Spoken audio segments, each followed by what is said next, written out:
Nakagiginhawa talagang humigop ng sabaw tuwing tag-ulan. Tulad ng ipinagmamalaking noodle soup ng mga taga La Union na ang lasa para raw ramen. Saksi si Jasmine Gabriel Galban ng GMA Regional TV.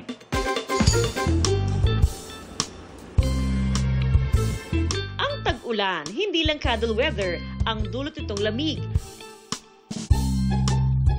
Pwedeng pawiin ng mainit at kumukulong sabaw. At kung nasa La Union kayo, solve ang sabaw cravings sa ipinagmamalaki ng bayan ng Sudipen, ang Mickey Niladit. Ang sabaw nito, creamy, parang ramen, dahil mula ito sa pinakuloang buto ng baboy. Unique po siya.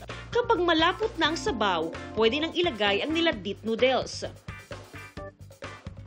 Simple man ang mga sangkap, pinabalik-balikan niyan ng mga ka-foodie. Titikman na natin mga kapuso yung pinagmamalaking Mickey dito sa bayan ng Sudipen. Unahin natin yung sabaw.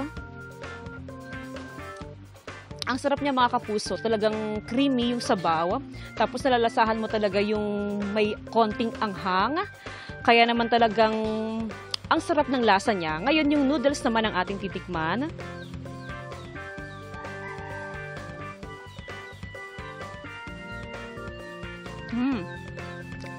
Ang lambot ng noodles mga kapuso. Hindi pa huhuli sa mga sabaw at putahe ang karinderyang ito sa Cebu City. Humba, lansiaw, you name it, they have it. At may dagdag na smoky flavor ang kanilang mga ulam. Dahil ang kalan nila, hindi gas ang panggatong, kundi kahoy. Tila open secret na recipe nilang old-fashioned na pagluluto. Kaya ang mga ulam nila na masarap na, abot kaya pa, talagang binabalik-balikan. Para sa GMA Integrated News, ako si Jasmine Gabriel Galban ng GMA Regional TV, ang inyong saksi. Mga kapuso, sama-sama tayong maging saksi.